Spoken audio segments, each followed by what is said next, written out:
నమస్కారం. Srirama digital news కి స్వాగతం. నా పేరు విశ్వనాథ్. సుల్తానాబాద్ మండలం రేగడి మధ్యగుంటలో నిర్మించిన 33/11 kV విద్యుత్ సబ్స్టేషన్ను విద్యుత్ శాఖ మంత్రి జగదీశ్వర్ రెడ్డి మంగళవారం సాయంత్రం ప్రారంభించారు. ఈ కార్యక్రమంలో ఎమ్మెల్యే దాసరి మనోహర్ రెడ్డితో పాటు పలువురు అధికారులు, ప్రజాప్రతినిధులు, నేతలు ఉన్నారు. కాళేశ్వరంపూర్ మండలంలోని చివరి ఆయకట్టు ప్రాంతానికి సాగునీరు అందించి రైతులను ఆదుకోవాలని ప్రభుత్వాన్ని డిమాండ్ చేశారు మాజీ మంత్రి దుద్దిల్ల శ్రీధర్ బాబు. కాళేశ్వరంపూర్ మండల కేంద్రంలో హుసేన్మియా వాగు పరివాహక ప్రాంతం వెంట ఉన్న ఎండిన పంట పొలాలను, ఎండిన హుసేన్మియా వాగు ప్రాంతాన్ని మంగళవారం పలువురు కాంగ్రెస్ నాయకులతో కలిసి పరిశీలించారు. ఈ సందర్భంగా శ్రీధర్ బాబు మాట్లాడుతూ చివరి ఆయకట్టుకు సాగునీరు అందక పంట పొలాలు ఎండిపోతున్నాయని, హుసేన్మియా వాగులోకి ఎస్ఆర్ఎస్పీ నీళ్లు వస్తాయని, రైతులు పరివాహక ప్రాంతం వెంట వేసుకున్న పంటలు ఎండిపోతున్నాయని ఆగ్రహం వ్యక్తం చేశారు. వాగులోకి నీళ్లు విడుదల చేయకపోతే రాబోయే రోజుల్లో తాగునీటికి సైతం తీవ్ర ఇబ్బందులు రానున్నాయని అన్నారు. ఆనాడు కాంగ్రెస్ ప్రభుత్వం హయాంలో ఎస్ఆర్ఎస్పీలో 32 టీఎంసీల నీళ్లు ఉన్నప్పటికీ చివరి ఆయకట్టుకు సాగునీరు అందించి పంటలు కాపాడారన్నారు. నేడు ఎస్ఆర్ఎస్పీలో 84 టీఎంసీల నీళ్లు ఉన్నప్పటికీ చివరి ఆయకట్టుకు సాగునీరు అందించలేకపోతున్నారని అధికారులపై మండిపడ్డారు. అధికారుల అవగాహన రాహిత్యం వల్లనే చివరి ఆయకట్టుకు సాగునీరు అందడం లేదని మండిపడ్డారు. నీళ్ల విడుదల చేసి పంటలను కాపాడాలని రైతులు జిల్లా కలెక్టర్ కార్యాలయానికి వెళ్తే రైతులను ఎందుకు పట్టించుకోలేదని, రైతుపై అక్రమంగా పెట్టిన కేసులు ఎత్తివేయాలని ప్రభుత్వాన్ని డిమాండ్ చేశారు. ఈ కార్యక్రమంలో నాయకులు చేతి ధర్మయ్య, విండో చైర్మన్ వంగల తిరుపతి రెడ్డి, నరేష్ రెడ్డి, అంతటి అన్నయ్యగౌడ్, ఇర్ల కొమ్రయ్య, మునీర్, జడ్బీసీ ఉట్ల రామావరప్రసాద్, ఓరుగంటి కొమ్రయ్య, చదువు రామచంద్రారెడ్డి, లక్కం ప్రభాకర్, నాంసాని సమ్మయ్య, పప్పు చంద్రమౌళి, పలు గ్రామాల ఎంపీటీసీలు, కాంగ్రెస్ నాయకులు, టీడీపీ నాయకులు ఉన్నారు. డ్యాముల నీళ్లుండి ఎందుకు ఇస్తలేరు, ఇయ్యాలని డిమాండ్ చేయడానికి, మీ పరంగా డిమాండ్ చేయడానికి వచ్చినాం. నువ్వు 2 ఎకరాలు ఇచ్చే బదులు అసలంతా కూడా ఇస్తలేదు. 20 సంవత్సరాల ఒక్కసారి కూడా మేము ప్రతి వేసంగి చివరి ప్రాంతం ఈ 83, 86 రెండింటికి ఇది లాస్ట్ చివరి ప్రాంతం. అటుది బాగవుతల 86 ఎక్కడి నుంచి తెచ్చేయాలి సార్? కష్టం చేసుకుంటే కూడా దొరకని పరిస్థితుల ఇలా మాకు అన్యాయం జరిగింది సార్. నార్లను సర్వే చేయాలి, ఉల్లారిపోయిన సర్వే చేయించాలి, ఉన్నిటిని ఆదుకోవాలి సార్. సరే ఈ చెరువుల వెనుక కూడా వాటర్ వస్తాయి బాగా ఉన్నాయి పైన అని అన్ని పెట్టుబడులు పెట్టిరు రైతులు. చెరువుల వెనకాల ఉన్న పొలాల రైతులు మొత్తం పెట్టుబడి అయిపోయింది. ఇక పంట వండి చేతికి వచ్చే పరిస్థితి ఉంటుంది, ఒక కోత కూలు తప్ప మిగతా పెట్టుబడి అంతా అయిపోయింది.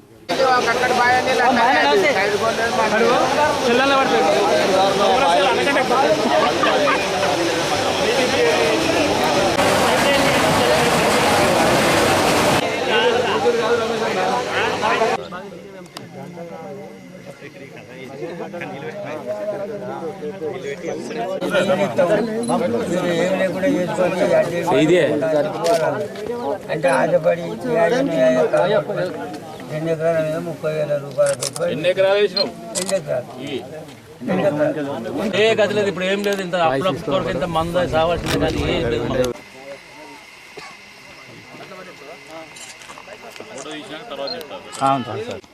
మేము ఈరోజు కాంగ్రెస్ పార్టీ పక్షాన పెద్దపల్లి నియోజకవర్గ కాంగ్రెస్ పార్టీ నాయకులతో పాటు కార్యకర్తలందరం కూడా డిమాండ్ చేయడానికి ఇక్కడికి రావటం జరిగింది. ఇరిగేషన్ శాఖ మంత్రి గారు హరీష్ రావు గారు ప్రాజెక్టులు మేము కడతా ఉంటే కాంగ్రెస్ పార్టీ వ్యతిరేకం చేస్తుందని మాట్లాడుతూ ఉన్న హరీష్ రావు గారికి సూటిగా ఒక ప్రశ్న వేస్తూ ఉన్నాం. మేము డిమాండ్ చేస్తూ ఉన్నాము హరీష్ రావు గారిని, ఈ ప్రభుత్వాన్ని, కేసీఆర్ గారిని, ఎస్ఆర్ఎస్పీ నీటిని మీరు రూట్ మార్చి ఈరోజు ఎన్టీపీసీకి ఇస్తా ఉన్నారు. అనధికారికంగా, అన్అఫీషియల్ గా ఎల్లంపల్లి ద్వారా, శ్రీపాద ఎల్లంపల్లి ద్వారా ఈరోజు ఎన్టీపీసీకి ఇవ్వాల్సిన నీరును, ఆ నీటిని నిల్వ చేసి హైదరాబాద్ మంచినీటి కోసం తీసుకుపోయే కార్యక్రమం అనధికారికంగా చేస్తా ఉన్నారు. మేము ఛాలెంజ్ చేస్తా ఉన్నాం, బుక్ రికార్డులు చూపిస్తాం రేపొద్దున. కాలువ గట్టుపైకి పోయి ప్రాజెక్ట్ మేనేజ్మెంట్ దగ్గర పోయి మీరు నీటి నిల్వలను చూడండి, ఎవరికి ఎంత ఇస్తా ఉన్నారని. నీళ్లు ఎందుకు వస్తలేవు? ఇక్కడిచ్చే నీళ్లను ఎన్టీపీసీకి ఇస్తున్నారు. శ్రీపాద ఎల్లంపల్లి నుంచి ఎన్టీపీసీకి ఇచ్చే నీరుని హైదరాబాద్ తీసుకుపోతున్నారు. అంటే మట్టి కొట్టే పరిస్థితి తీసుకొచ్చే కార్యక్రమం ఎవరికి జరుగుతా ఉంది? D83, D86 సంబంధించిన టేలెండ్ ప్రాంతాలకు సంబంధించిన రైతు సోదరుడి నోట్లో మట్టి కొడుతున్నారు. నీరు ఎక్కడికో పోతా ఉంది అంటే నీళ్లు మనై సోకులు ఇంకోరిది. ఇది వాస్తవిక పరిస్థితి. చెప్పలేని పరిస్థితుల్లో ఇక్కడ అధికారులు చీఫ్ ఇంజనీర్ గారిని అడుగుతా ఉన్నాం, ఈ ప్రశ్నకు సమాధానం చెప్పాలా. ఇప్పటికైతే దాన్ని ఆపండి. ఇప్పుడే పరిస్థితి ఏ విధంగా ఉందంటే దాదాపు 10,000 ఎకరాలు నార్లు ఎండిపోయినాయి. ఒక 5,000-10,000 ఎకరాలు పుట్టకొచ్చి ఎండిపోతా ఉన్నాయి. దాదాపు 30,000 ఎకరాలు ఈ శ్రీరాంపూర్ మండలానికి సంబంధించిన రైతు సోదరులు నష్టపోతా ఉంటే అంతా బాగుంది, అంతా సవ్యంగా ఉంది, మేము చేసేది గొప్ప కార్యక్రమం అని చెప్తా ఉన్న ప్రభుత్వ తీరును ఖచ్చితంగా ఖండిస్తా ఉన్నాం. ఇప్పటికైనా రైతుల పట్ల చిత్తశుద్ధి ఉంటే SRSP నీళ్లను చిట్ట చివర ప్రాంత రైతులకు సోదరులకు అందించే కార్యక్రమం చేయాలని మేము డిమాండ్ చేస్తా ఉన్నాం. లేని పక్షంలో తప్పకుండా కాంగ్రెస్ పార్టీ పక్షాన రైతుల పక్షాన్ని నిలబడి వారికి అండగా నిలబడతామని. ఈ రోజు సాగునీరు ఈ విధంగా ఉంటే ఇప్పుడే మేము శ్రీరాంపూర్ గ్రామానికి సంబంధించిన ఫిబ్రవరి మాసంలోనే మంచినీటి ఎద్దడి ఈ విధంగా ఉంటే రేపు మార్చి, ఏప్రిల్, మే, జూన్ అయితే చెప్పనక్కర్లేని పరిస్థితిలో ఈ రోజు కనబడతా ఉన్న తరుణంలో కళ్ళు తెరవండి ప్రభుత్వం. కొత్త జిల్లా ఏర్పాటు చేయడం వల్ల సమస్యలు పరిష్కారం అయిపోతుందనే ఆలోచనలతోనే ఉండకుండా యాక్షన్ ప్లాన్ చేపట్టి వెనువెంటనే చర్యలు చేపట్టాలి. మంచినీటి ఎద్దడి లేకుండా చేయాలి. సాగునీటికి సంబంధించిన అంశంలో ఇప్పటికైనా ఈ టేలెండ్ ప్రాంతాలకు సంబంధించిన నీటిని ఇచ్చే కార్యక్రమం చేయాలని మేము డిమాండ్ చేస్తా ఉన్నాం. ఈరోజు నీళ్లుండి ప్రాజెక్టులో నీళ్లుండి అటు శ్రీరామ్ సాగర్ ప్రాజెక్టులో నీళ్లున్నాయి, ఇటు ఎల్లంపల్లిలో నీళ్లున్నాయి. నీళ్లు ఉండి అందలేని దౌర్భాగ్య పరిస్థితుల్లో యంత్రాంగం నడుస్తా ఉంది, ప్రభుత్వం నడుస్తా ఉందంటే నష్టపోతా ఉంది తెలంగాణ రైతులు. తెలంగాణ రాష్ట్రం ఇచ్చింది సోనియా గాంధీ. ఈ రైతు సోదరులు బాగుపడాలని తప్ప చీఫ్ ఇంజనీర్ గానీ, సూపరింటెండెంట్ ఇంజనీర్ గానీ, ఇక్కడ పనిచేస్తా ఉన్న ప్రతి ఒక్క ఇంజనీరు టెక్నికల్ అంశం వచ్చే వరకు సరి అయిన సహకారం ఇచ్చి సరి అయిన అభిప్రాయాలు చెప్పి ఈ పేద రైతుకు న్యాయం చేసే కార్యక్రమం చేయాలి డిమాండ్ చేస్తా ఉన్నాం. మా డిమాండ్ లో మరి ముఖ్యంగా నారుమల్లు ఎండిపోయిన వారి ప్రతి రైతు సోదరుడికి ఎకరాన 10,000 రూపాయల నష్టపరిహారం ఇచ్చి వారిని ఆదుకునే కార్యక్రమం చేయాలని, పంట నష్టపోయిన ప్రతి రైతు కూడా నష్టపరిహారం ఇప్పించి ఈ శ్రీరాంపూర్ రైతు సోదరులను ఆదుకునే కార్యక్రమం చేయాలని మేము డిమాండ్ చేస్తా ఉన్నాం. ఇప్పటికీ కలెక్టర్ గారు వచ్చి ఒక మాట చెప్తారు, అధికార పార్టీకి సంబంధించిన ప్రజాప్రతినిధులు వచ్చి ఒక మాట చెప్తారు, చీఫ్ ఇంజనీర్ వచ్చి ఒక మాట చెప్తాడు. అయోమయం గందరగోళ పరిస్థితిలో అధికార యంత్రాంగం నడుస్తా ఉంది. ఇట్లా కాకుండా ఒక దృక్పథం ఉండాలి, రైతును ఆదుకునే దృక్పథం, పేదవాడు పడతా ఉన్న ఇబ్బందులను దృష్టిలో పెట్టుకుని సమస్య పరిష్కారం చేసే దృక్పథం. ఇవన్నీ లేకుండా మా చేతిలో అధికారం ఉంది, మేము చెప్పినట్టు నడుస్తాం, మా శ్రీరాంపూర్ రైతులందరూ తెలంగాణ రాష్ట్ర సమితికి ఓటేషన్ కనుక చెప్పిందల్లా ఇనాలే,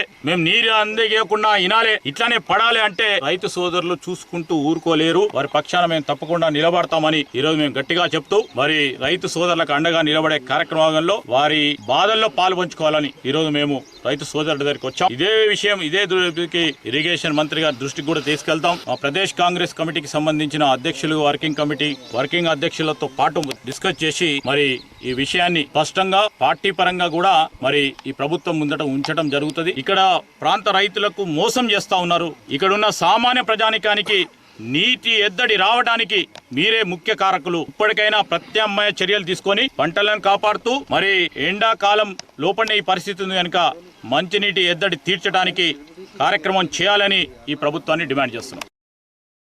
కొల్లూరులో మాజీ మంత్రి శ్రీధర్ బాబుకు ఘన స్వాగతం పలికారు. ఈ కార్యక్రమంలో కాంగ్రెస్ నాయకులు రాజయ్య గౌడ్, రజనీకర్, శ్రీకాంత్, సందీప్, మల్లేష్ తదితరులు ఉన్నారు.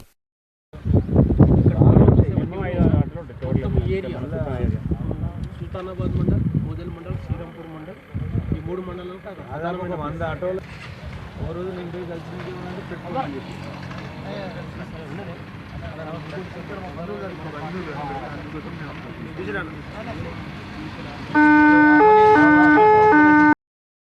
ఎలిగేడు మండలం ముప్పిరితోటలో అగ్ని ప్రమాదంలో నష్టపోయిన బాధితులను ఓదార్చారు టీడీపీ జిల్లా అధ్యక్షుడు చింతకుంట విజయరామరావు. మంగళవారం బాధితులకు 4,000 రూపాయల ఆర్థిక సహాయం అందజేశారు. ముదిరాజ్ కమ్యూనిటీ 20,000 రూపాయలు, ఆటో యూనియన్ 4,000 రూపాయల ఆర్థిక సహాయం అందించారు. దాతలు సహాయం చేయాలని కోరారు బాధితులు.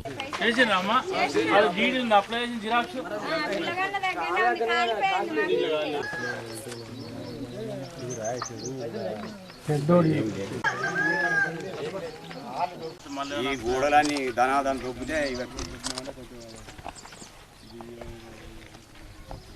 ఎంతుంటే పత్తి ఎన్ని ఎకరాలు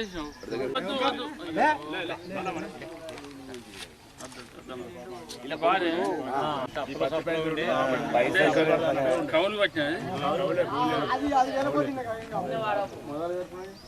ఇప్పుడు దీనికి ఎకరానికి 14-15 అయింది పెట్టుబడి. వాళ్ళు ముగ్గురు సంతానం ముగ్గురు అంటే ఇప్పుడు 729 అరే ఎంపీ అని మన ఎంపీ వచ్చిండి ఇప్పుడు ఏం చేస్తుంది అన్న లోన్ అంతా పెడతానంటాడు. వడ్లు కాలినాయి, డబ్బులు కాలినాయి, ఎట్లా చేస్తుంది మరి ఇది? నెక్స్ట్ ఇంకో ఎవరు?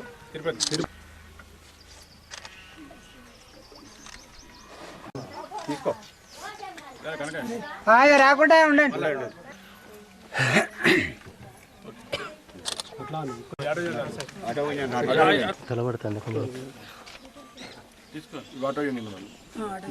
ఈ నలుగురికి 4 ఇళ్లలో ఉన్నటువంటి అన్ని రకాల వస్తువులు కూడా తినేటువంటి ఆహార ధాన్యాలు కూడా పూర్తిగా ధ్వంసమైనాయి. నిల్వ ఉన్నటువంటి 5-10 నిల్వ పెట్టుకున్న డబ్బులు కూడా పూర్తిగా చేతికి రాకుండా అయిపోయినాయి. పెద్ద ఎత్తున డ్యామేజ్ జరిగింది. తప్పకుండా సంబంధిత ఎంఆర్ఓ గారితో కూడా మాట్లాడడం జరిగింది. ఆర్డీఓ గారు కూడా మాట్లాడతా. ఒక కుటుంబం దాదాపు 4-5 లక్షల వరకు నష్టపోయినరు. వాళ్ళందరికీ కూడా సీఎం సహాయాన్ని నుండి డబ్బులు ఇప్పించి న్యాయం చేయాల్సిన బాధ్యత స్థానిక శాసనసభ్యుని మీద, అదేవిధంగా స్థానికంగా ఉన్నటువంటి టీఆర్ఎస్ ప్రజాప్రతినిధుల మీద పూర్తి బాధ్యత ఉంది. వేరే దగ్గర పెద్ద రైతుల దగ్గర నుండి 1-2 ఎకరాలు కౌలుకు తీసుకొని మరి వరి పొలాలు కానీ అదేవిధంగా పత్తులు కానీ వేసుకోవడం జరిగింది. ₹1,00,000 కేవలం కౌలుకు, అదేవిధంగా పత్తికి పెట్టుబడి పెడితే ఆ పత్తి తీసుకొచ్చి ఇంట్లో పెడితే టోటల్గా ఏం లేకుండా మరి పూర్తిగా కాలిపోయింది. వాళ్ళందరినీ కూడా సీఎం సహాయం నుండి ఆదుకోవాల్సిన బాధ్యత ప్రభుత్వం పైన ఉంది, స్థానిక ఎమ్మెల్యే పైన ఉంది. ఎందుకంటే వాళ్ళంతా కూడా నిరుపేదలు. ప్రతి కుటుంబానికి ₹4 లక్షల ఎక్స్గ్రేషియా ఇచ్చి ఆదుకోవాలని చెప్పి ప్రభుత్వాన్ని డిమాండ్ చేస్తూ ఉన్నాం. తక్షణమే 4 కుటుంబాలకు డబుల్ బెడ్రూమ్ ఇల్లు ఇచ్చి ఆ కుటుంబాలను ఆదుకోవాలని చెప్పి ప్రభుత్వాన్ని, స్థానిక ఎమ్మెల్యేను డిమాండ్ చేస్తూ ఉన్నాం. నాటి పోలీస్ శాఖ కానీ, తర్వాత ఇంకా మిగతా కిరాణా వర్గాలు కానీ, తర్వాత వ్యాపార వర్గాలు కానీ అన్ని రకాలు కూడా మన నిన్నటి వరకు దాదాపు ఒక 50,000 వరకు చేయడం జరిగింది. ఇవాళ కూడా ముద్రా సంఘం వాళ్ళు 20,000, అదేవిధంగా నేను 4,000, ఆటో యూనియన్ 4,000 మరి అందరూ కూడా చేయడం అనేది చాలా సంతోషకరమైనటువంటి విషయం. ఇంకా కూడా పెద్ద ఎత్తున దాతలు, ఎందుకంటే ఇంతకన్నా మరి ఏముండదు, దాతలందరూ కూడా ముందుకొచ్చి వాళ్ళకి పెద్ద ఎత్తున సాయం చేయడం. ఇష్టంతో కష్టపడి చదివినప్పుడే సివిల్స్ సులభంగా సాధించవచ్చునన్నారు ఐపీఎస్ అధికారిని అనిత చెప్పాల.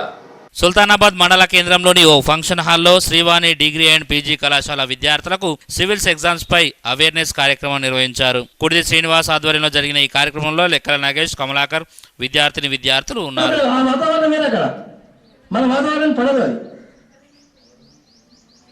అలాగనే ఈ బ్రెడ్ అనేది America life style, England life style, but not India life style. అనగానే వింత వింత వ్యాధులు మన దేశంలోకి వస్తున్నాయి. ఇప్పుడు మన దగ్గర అన్నీ చాలా ఉన్నాయి. ఇప్పుడు అది మన అందరం అయినప్పటికీ కూడా భారతదేశంలో సెంటిమెంట్ ఏంటిది? ఇంట్లో కనుక దీపం ఆడిపోతే అశుభమో కాదని, your children and my children calling with our children అంటే ఆయన కొట్టి ఈ టీవీలు చేయబట్టి మన జీవితాల్ని బ్రెయిన్ పర్సెంటేజ్ 3 to 5% ఆయన ఒక బ్రెయిన్ యూజ్ చేసుకుంటున్నాడు. మీ అందరు స్టూడెంట్స్ కి warm good morning. Actually good morning time అయిపోయింది, గుడ్ ఆఫ్టర్నూన్. 2 మాత్రం అడగాలి, ఎవరైతే అడుగుతారు ఏదైనా అడగాలి. ఇక్కడ ఫోర్స్ చేయలేదు, నువ్వు ఇంజనీరే కావాలి సివిల్స్ అని. అసలు మీకు సివిల్స్ అనే థాట్ ఎట్లా వచ్చింది? ఇలా అవుతాము అన్నది అవగాహన లేకుండే, బట్ తర్వాత నేను జాబ్ కోసం ప్రయత్నం చేశాను. ఇన్స్పైర్ ఇలా మీరు నన్ను చూసి ఎలా ఇన్స్పైర్ అవుతున్నారు. సో ఇప్పటి నుంచి మీరు ఏది మీకు ఇంట్రెస్ట్, అంటే అది క్రీడా అవ్వచ్చు, సివిల్ సర్వీసెస్ అవ్వచ్చు, మీకు ఇంజనీరింగ్ ఇంట్రెస్ట్ ఉంటే ఇంజనీరింగ్ సైడ్ వెళ్ళండి. మీకు మీరు డాక్టర్ చదవాలి, మీరు ప్రజలకు సేవ చేయాలి, మీరు ట్రీట్ చేయాలి అనుకుంటే మీరు డాక్టర్ సైడ్ వెళ్ళండి. సో చెప్పాల్సింది ఏంటంటే మీ ఏదైతే ఇంట్రెస్ట్ ఉందో, ఒకవేళ ఎవరైనా స్పోర్ట్స్లో చాలా ఇంట్రెస్ట్ ఉన్నారు అనుకోండి, వాళ్ళు స్పోర్ట్స్ పర్సీవ్ చేయండి మంచిగా. లేదా మీకు వేరే ఫీల్డ్స్ ఇంట్రెస్ట్, మ్యూజిక్ ఇంట్రెస్ట్ ఉంటే మ్యూజిక్ పర్సీవ్ చేసుకోండి. సో ఏది అయితే మీ ఇంట్రెస్టో ఆ ఫీల్డ్ ఎంచుకొని మీరు దాన్ని ఒక ఎయిమ్ లాగా పెట్టుకొని మీరు ముందుకెళ్ళాలి. మళ్ళీ దక్షిణామూర్తి గారు కూడా చెప్పారు, ఇష్టం ఉంటే కష్టం ఉండదు అని చెప్పి. సో ఏదైనా మీ చదువు కూడా అలానే ఉండాలి. సో కష్టంగా కాకుండా ఇష్టంగా చదవండి. కష్టంగా చేసే పని ఎంతసేపు చేయగలరు మీరు? చాలా తక్కువసేపు చేయగలరు కదా. అదే మీకు ఇష్టం ఉందనుకోండి, సపోజ్ మ్యూజిక్ వినడం ఇష్టం, చాలా మందికి టీవీ చూడడం ఇష్టం ఉంటుంది. అది మీరు గంటలు గంటలు, రోజులు సంవత్సరాలు, అంటే ఎంతసేపు అయినా మీరు చేయగలరు ఆ పని కదా. సో అందుకే చదువు అన్నది కూడా మీరు అలా ఇష్టంగా చదవాలి. ఇష్టంగా చదివితే మీరు ఎంతసేపు అంటే అంతసేపు మీరు దాన్ని పట్టుదలతో మీరు చదవచ్చు. సో మీరు సక్సెస్ఫుల్గా ఉండాలనుకోకండి, మీరు ఎక్సెల్ అవ్వడానికి ట్రై చేయండి. మీరు ఏ ఫీల్డ్ ఎంచుకున్నా, ఇప్పుడు ఏ చదువు ఎంచుకున్నా కూడా మీరు పర్టికులర్లీ ఏ దాంట్లో మీరు ఎక్సెల్ అవుతే సక్సెస్ విల్ ఆటోమేటికలీ ఫాలో. సరేనా? సో మన అంటే అబ్దుల్ కలాం గారు అన్నారు 2020 వరకు India will be the most successful country అని చెప్పేసి. సక్సెస్ఫుల్ కంట్రీ ఎలా అవుతుంది? మనం అందరం ఎక్సెల్ అయినప్పుడే మన కంట్రీ సక్సెస్ఫుల్ అవుతుంది కదా. సో మనం అందరము చదువుకొని మంచి ఉన్నత పొజిషన్లో ఉంటే ఆ నేషన్, మనమందరము మన కంట్రీ నేషన్ బిల్డింగ్కి కాంట్రిబ్యూట్ చేయాలి. మనం అందరం కాంట్రిబ్యూట్ చేసినప్పుడే ఇండియా అనేది సక్సెస్ఫుల్గా ఉంటుంది. మనం చాలా కాలం విదేశీయుల పరిపాలన ఉన్న కారణంగా మన భారతీయ సంస్కృతిలో కొన్ని లోపాలు ప్రవేశించాయి. అదేంటంటే ప్రధానంగా ఈ యొక్క పురుషాధిక్యత, ఇది తగ్గిపోవాలా. ఇద్దరు కలిసి ఆలోచించాలా, కలిసి జీవించాలా, కలిసి మన యొక్క జీవితం గడపాలా, మంచి సంతానాన్ని సమాజానికి ఇవ్వాలా, మంచి పౌరులుగా మంచి విలువలని సమాజానికి ఇవ్వాలా. అప్పుడే ఎంతవరకు అయితే మహిళ సరైన స్థానంలోకి మన దేశంలో ఉండదో అంతవరకు భారతదేశము సంపూర్ణమైన స్వతంత్రం వచ్చినట్టు కాదు. కాబట్టి మహిళలు కూడా మనకు తెలివితేటలు ఉంటే అహంకారం రావద్దు, తెలివితేటల ద్వారా సమన్వయం రావాలా, కలిసి జీవించే తత్వం రావాలా, అడ్జస్ట్మెంట్ చేస్తారు. ఈట సుధాకర్ రెడ్డి కుటుంబాన్ని పరామర్శించారు రాష్ట్ర మంత్రి ఈటల రాజేందర్. కాల్వశ్రాంపూర్ మండలంలోని గంగారం గ్రామానికి చెందిన స్వాతంత్ర సమరయోధుడు ఈద సుధాకర్ రెడ్డి ఇటీవల అనారోగ్యంతో మృతి చెందాడు. బాధిత కుటుంబ సభ్యులను మంగళవారం రాష్ట్ర ఆర్థిక పౌర సరఫరాల శాఖ మంత్రి ఈటల రాజేందర్ పరామర్శించి సంతాపం తెలిపారు. ఆయన వెంట IDC chairman Eeda Shankar Reddy, mayor రఘువీర్ Singh, MPP Gopagani Saregoud, vice MPP Konakati Mallareddy, ఉప సర్పంచ్ పెంతల మల్లయ్య, రఘువీర్ సింగ్, తుల మనోహర్ రావు, పలు గ్రామాల సర్పంచులు, ఎంపీడీసీలు, టీఆర్ఎస్ నాయకులు, కార్యకర్తలు ఉన్నారు.